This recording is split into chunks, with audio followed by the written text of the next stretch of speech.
네, 반갑습니다. 소개받은 허진열 목사입니다. 우리 번개탄 식구들과 함께 이렇게 또 말씀 나눌 수 있게 돼서 너무 기쁘고 또 감사하게 생각하고, 제가 소개받은 대로 너무 갑작스럽게 이렇게 오게 돼가지고 제가 뭐 복장이나 이런 부분들이 조금 좀 준비가 잘 안 돼서 그런 부분들은 여러분께 좀 양해를 구합니다. 오늘 여러분들하고 함께 말씀 나누면서 하나님 주신 은혜를 좀 누릴 수 있으면 좋겠습니다. 우리 열왕기하 말씀 한번 보겠습니다. 열왕기하 4장 1절에서 7절까지 말씀입니다. 제가 한번 여러분께 봉독해 올리고 같이 기도하고 말씀 나누겠습니다. 선지자의 제자들의 아내 중 한 여인이 엘리사에게 부르짖어 이르되 당신의 종 나의 남편이 이미 죽었는데 당신의 종이 여호와를 경외한 줄은 당신이 아시는 바니이다. 이제 빚준 사람이 와서 나의 두 아이를 데려가 그의 종을 삼고자 하나이다 하니 엘리사가 그에게 이르되 내가 너를 위하여 어떻게 하랴? 내 집에 무엇이 있는지 내게 말하라. 그가 이르되 계집종의 집에 기름 한 그릇 외에는 아무것도 없나이다 하니 이르되 너는 밖에 나가서 모든 이웃에게 그릇을 빌리라. 빈 그릇을 빌리되 조금 빌리지 말고 너는 내 두 아들과 함께 들어가서 문을 닫고 그 모든 그릇에 기름을 부어서 차는 대로 옮겨 놓으라 하니라. 여인이 물러가서 그의 두 아들과 함께 문을 닫은 후에 그들은 그릇을 그에게로 가져오고 그는 부었더니 그릇에 다 찬지라. 여인이 아들에게 이르되 또 그릇을 내게로 가져오라 하니 아들이 이르되 다른 그릇이 없나이다 하니 기름이 곧 그쳤더라. 그 여인이 하나님의 사람에게 나아가서 말하니 그가 이르되 너는 가서 기름을 팔아 빚을 갚고 남은 것으로 너와 네 두 아들이 생활하라 하였더라. 아멘. 저는 오늘 여러분들하고 감사에 대해서 조금 메시지를 나누려고 합니다. 제목은 숨어있는 감사를 발견하는 삶입니다. 여러분, 오늘 본문에는 한 과부가 등장합니다. 남편이 죽었습니다. 줄거리는 대략 이런 내용입니다. 선지자를 준비하려고 계획 중이던 이 남편이 죽게 되고 결국은 아내하고 두 아들만 이렇게 남겨놓게 되죠. 쉽게 얘기하면 요즘으로 치면 신학생인데 아직 정식으로 목사가 되기 전에 목숨을 잃고 맙니다. 무슨 사유인지 모르겠지만 죽고 말았는데 그냥 죽은 게 아니라 죽으면서 빚을 굉장히 많이 남겨놓고 죽게 됐습니다. 근데 빚을 많이 진 채로 아내와 두 아들만 남겼는데 이 집은 정말로 가진 게 하나도 없는 그런 상황인 것이죠. 그런 상황에 빚쟁이들이 와가지고 좀 빚을 독촉하면서 이 빚을 다 갚지 못하면 너에게 남겨진 두 아들을 내가 종으로 삼겠다라고 이제 엄포를 놓는 상황입니다. 그래서 고민 끝에 너무 낙심하고 절망하던 이 여인이 결국에는 자기 남편의 스승이었던 이 엘리사에게 찾아가서 상담하면서 지금 내 이 상황들을 토로하면서 고민을 지금 나누고 있는 모습인 것이죠.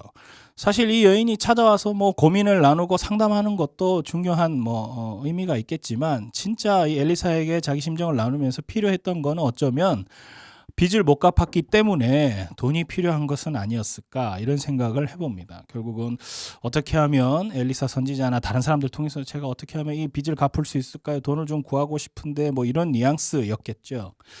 근데 우리가 이 본문을 쭉 읽어보면 아주 특이한 것이 이렇게 가서 상담을 하고 요청을 하는 가운데 엘리사 선지자는 아주 특이한 질문을 합니다. 가진 게 너무 없는 이 여인에게 갑자기 이런 질문을 하는 것이죠. 너희 집에 무엇이 있느냐? 근데 이 질문이 저는 굉장히 특별하고 위대한 질문이라고 생각합니다. 왜냐하면 가진 게 너무 없어가지고 절망하는 사람에게 내가 뭘 가지고 있는지, 내가 나한테 뭐가 남아 있는지, 내가 가진 것이 무엇인지 좀 시선을 옮기게 하는 아주 특별한 힘이 있는 질문인 것 같습니다. 근데 여인이 곰곰이 생각하다가 우리 집에 뭐가 남아있지? 하다가 우리 집에 기름이 한 병 남아있구나 라는 것을 깨닫고 저희 집에 기름이 한 병 남아있습니다 라고 이제 얘기를 합니다. 그러자 엘리사는 이웃들에게 가서 그릇을 잔뜩 빌려오라는 것입니다. 그릇을 잔뜩 빌려와서 빌려온 그 모든 그릇에 기름을 부으라라고 명령을 합니다. 빌려온 그릇에 기름이 가득 찰 때까지 기름이 떨어지지가 않는 거예요. 그러니까 그 빌려온 모든 것에 기름이 계속해서 부어지기 시작하는 것입니다. 그래서 결국은 빚을 다 갚고도 남을 정도가 되었습니다. 여러분 우리가 이 기적이 일어나는 이 스토리를 보면서 우리가 이런 생각을 한번 해볼 수 있을 것 같아요. 여인에겐 정말로 남아있는 게 하나도 없었나? 이 과부에게는 남아있는 게 하나도 없었는가?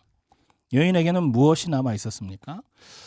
우리 곰곰이 생각을 해보면 엘리사 선지자, 상담할 수 있는, 찾아가 상담할 수 있는 좋은 사역자, 곁에 있는 좋은 동역자 엘리사 선지자가 있었습니다. 또 엘리사 선지자를 용기 있게 찾아갈 수 있는 그 과부의 마음도 남아있는 것이고, 또 그녀에게 그릇을 빌려줄 수 있는 아주 착하고 고귀한 이웃들도 주변에 많이 있었습니다. 무엇보다 그릇을 좀 빌려와 줄래? 라고 부탁했을 때 순종하면서 그릇을 빌려오는 착한 아들들도 옆에서 돕고 있습니다.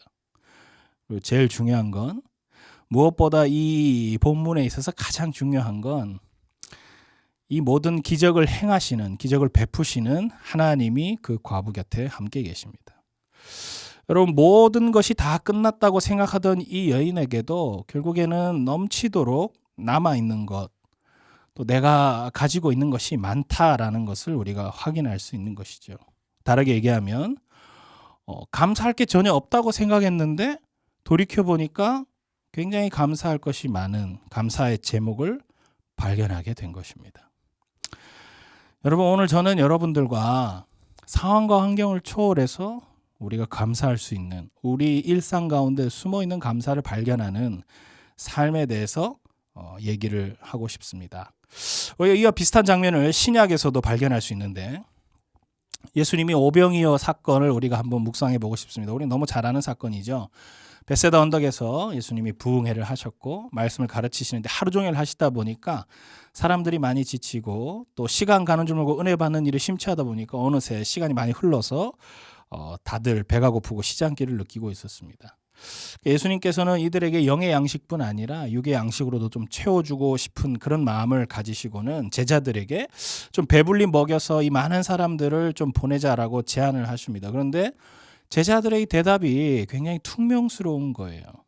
누가복음에 보니까 우리에게는 떡 5개랑 물고기 2마리밖에 없으니 이 많은 사람들을 먹을 것을 사지 않고서는 우리가 어떻게 해결할 방법이 없습니다 라고 제자들이 얘기하고, 요한복음 6장에는 보니까 각 사람으로 조금씩 받게 할지라도 200데나리온의 떡이 부족합니다 라고 얘기하는데, 로마 화폐로 한 데나리온이 하루 품삯입니다. 그러니까 한 7달치의 월급은 있어야 이 사람들 다 먹일 수 있습니다 라고 얘기하는 것이죠.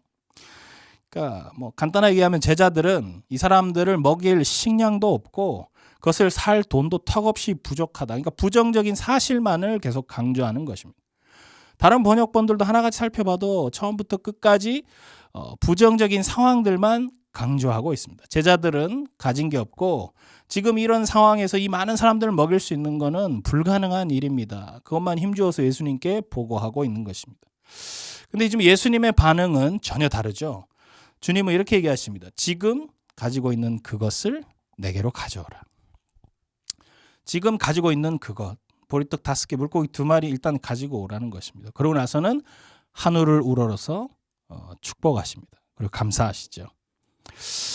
그러자 이 보리떡 5개, 물고기 2마리로 거기 수천 명이 먹는 아주 큰 기적이 일어나는 것을 우리는 사복음서 모든 책에서 다 확인할 수가 있습니다. 감사가 클수록 기적도 크게 일어나는 것입니다. 사랑하는 여러분, 우리는 우리 자신의 삶을 좀 돌아보면서 내가 정말로 감사할 게 있나? 정말로 내 상황이 굉장히 힘들고 어려운데 감사할 게 없다라고 생각하고 불평하고 원망하면서 살고 있지는 않으십니까?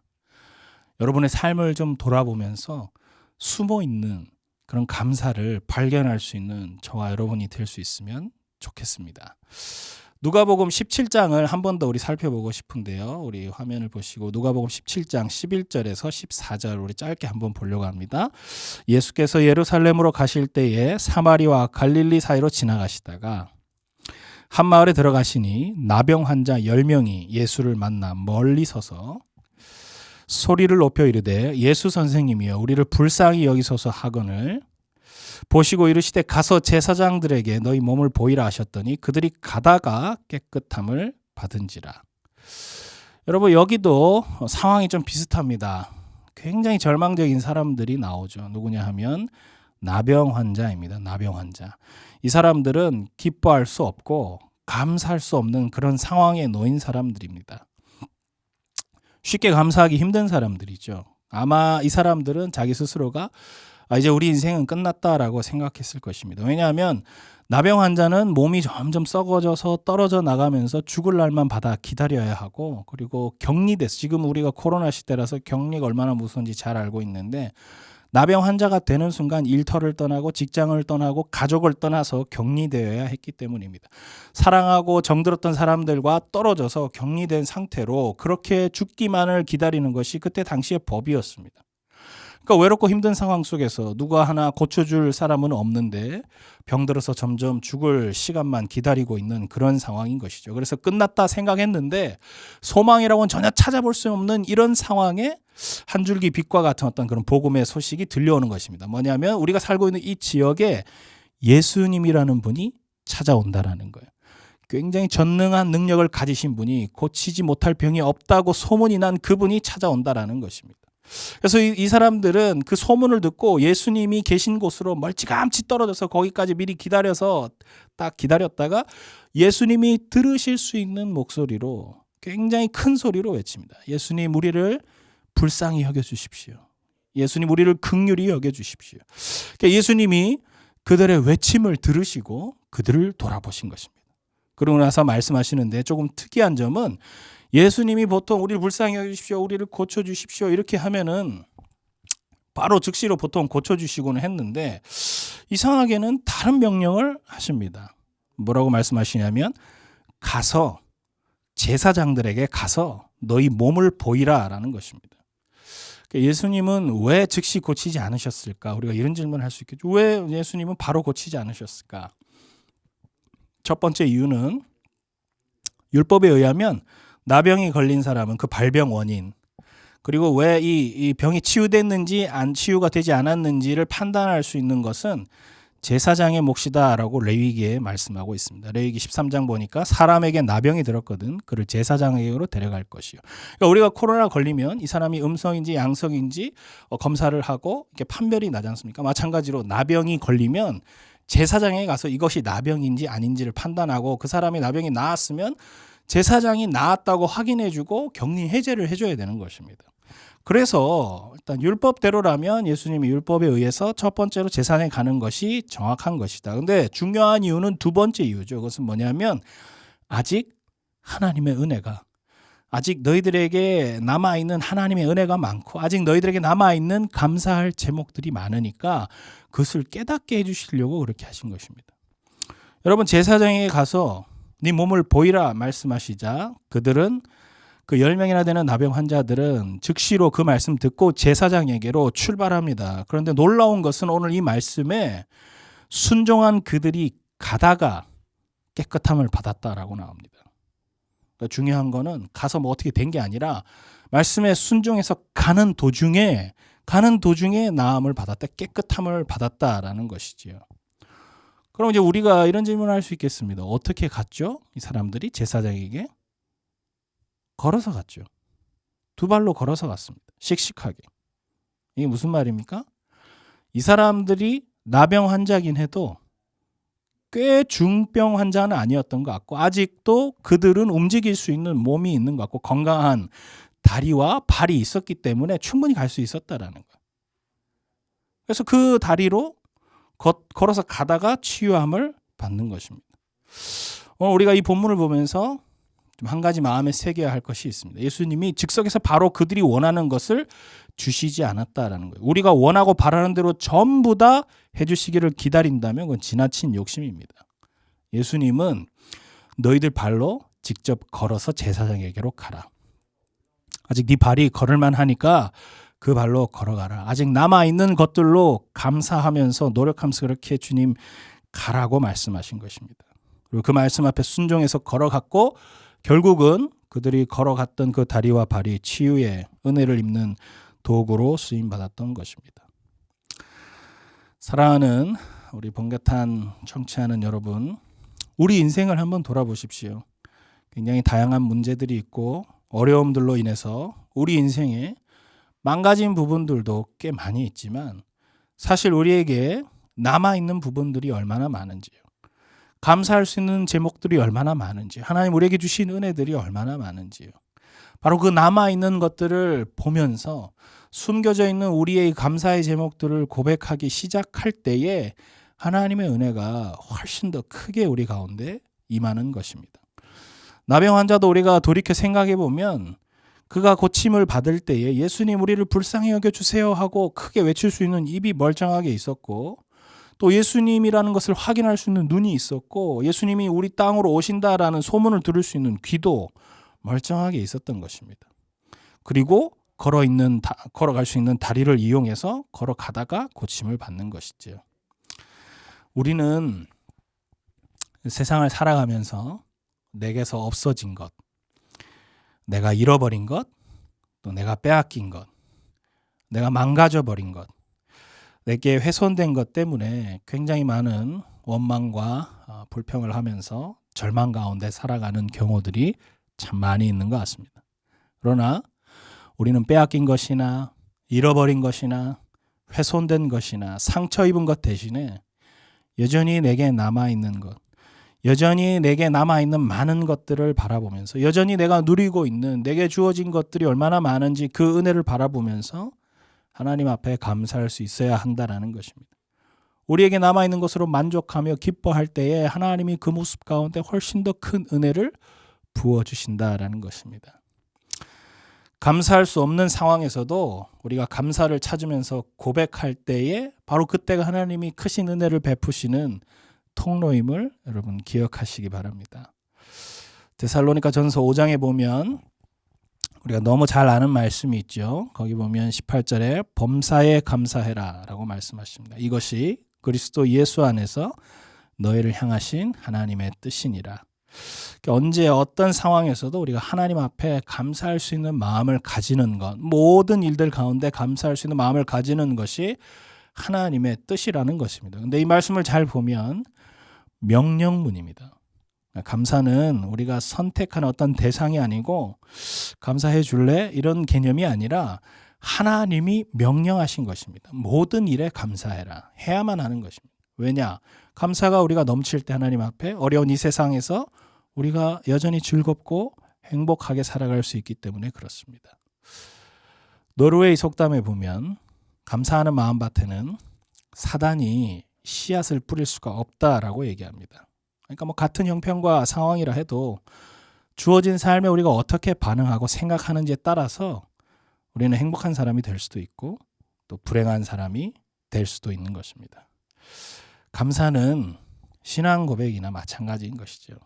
감사한 일을 주셔서 감사한 것이 아니라 내게 일어나는 수많은 인생의 순간들이 결코 헛된 것이 하나도 없기 때문에 실수가 없으신 하나님께서 나를 온전하게 빚어가시는 과정임을 알기 때문에 우리가 감사를 신앙 고백으로 하는 것입니다.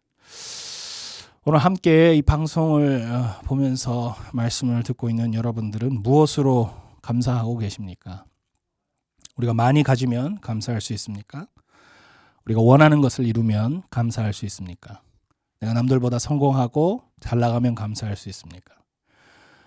여러분, 감사는 결코 거창한 것이 아닙니다. 세상의 시각으로 보면 우리는 작은 것에 감사하기가 참 어렵습니다. 그러나 믿음의 사람들은 다릅니다. 저는 여러분이 힘들고 어려워도 고난 가운데 있어도 많은 결핍을 경험해도 그럼에도 불구하고 하나님 앞에 감사할 수 있는 사람 될 수 있기를 축복합니다. 그래서 감사를 발견하고 숨어있는 감사의 제목들을 하나님 앞에 올려드리면서 하나님의 은혜 아래 살아가는 여러분이 될 수 있기를 축복합니다. 저도 오늘 급하게 오는 길에 마지막으로 이 말씀을 나눌 것을 고민하면서 무엇을 감사할 수 있을까 저도 좀 적어봤습니다. 이런 생각이 들더라고요. 하나님, 때때로 제가 병들게 하심도 감사합니다. 제가 병들었기 때문에 내가 약한 존재다라는 것을 깨닫게 해주시기 때문인 것이죠. 사실 저도 오늘 이렇게 막 여기 와서 말씀 나눌 수 있는 경황이 있었던 것은 아니에요. 저희 딸이 오늘 뭐 좀 개인사긴 하지만 조금 아파서 이 서울에까지 와서 병원에서 수술하는 그런 일들을 제가 좀 겪었는데 제 딸이 아픈 것도 감사합니다. 왜냐하면 저희 딸 때문에 저희 딸이 가진 병 때문에 늘 하나님을 제가 잊어버리지 않고 하나님을 의지할 수 있도록, 또 제가 하나님을 바라볼 수 있는 계속적인 기회를 하나님께서 주시기 때문에 감사하는 것입니다. 제가 고독하고 외로운 것도 감사합니다. 그것은 하나님과 더 가까워지는 기회가 되기 때문입니다. 제가 일이 잘 안 되고 계획대로 되지 않고 틀어주시는 것도 감사합니다. 왜냐하면 덕분에 제가 가질 수 있는 교만함들이 깨지기 때문에 그렇습니다. 제가 잘못하고 저를 비방하는 사람들이 있게 하시는 것도 감사합니다. 그럴수록 제가 더 겸손해지려고 노력하기 때문에 그렇습니다. 그 외에도 감사할 게 얼마나 많습니까? 저녁에 돌아갈 집이 있다는 것도 감사하고, 힘들 때 마음속으로 생각할 수 있는 사람이 있다는 것도 감사하고, 곁에서 함께 동역해 주는 사람이 있다는 것도 감사하고, 외로울 때 내가 혼자 부를 수 있는 찬양이 있다는 것도 감사하고, 사랑하는 가족이 있다는 것도 감사하고, 모든 것이 감사인 것이죠. 결국 감사는 우리에게 주어진 조건이 아니라 우리가 만들어가는 신앙의 해석이고, 또 우리가 행복이라는 것은 우리가 가진 어떤 소유의 크기나 우리의 만족의 크기가 아니라 감사의 크기가 아닌가, 이런 생각이 듭니다. 사랑하는 여러분, 부족해도 우리가 감사를 만들어내고 감사를 고백하는 그런 여러분의 삶 되기를 축복합니다. 행복의 문을 여는 열쇠가 감사임을 기억하면서 모든 일에 하나님 앞에 감사할 수 있고, 숨겨져 있는 여러분 일상 가운데 감사의 제목을 고백함으로 하나님을 기쁘시게 해드리는 저와 여러분 될 수 있기를 진심으로 축복합니다. 한번 기도하겠습니다. 하나님, 오늘 숨겨져 있는 우리 일상 가운데서 감사를 발견할 수 있는 삶에 대해서 나누었습니다. 우리에게 남아있는 것이 무엇인지 늘 돌아보며 우리에게 주신 일상과 모든 것에 항상 범사에 감사하며 살아갈 수 있는 그런 믿음의 고백을 다 할 수 있는 번개탄 모든 식구들, 또 제 삶이 되게 하여 주시옵소서. 감사함을 드리고 예수님의 이름으로 기도합니다. 아멘.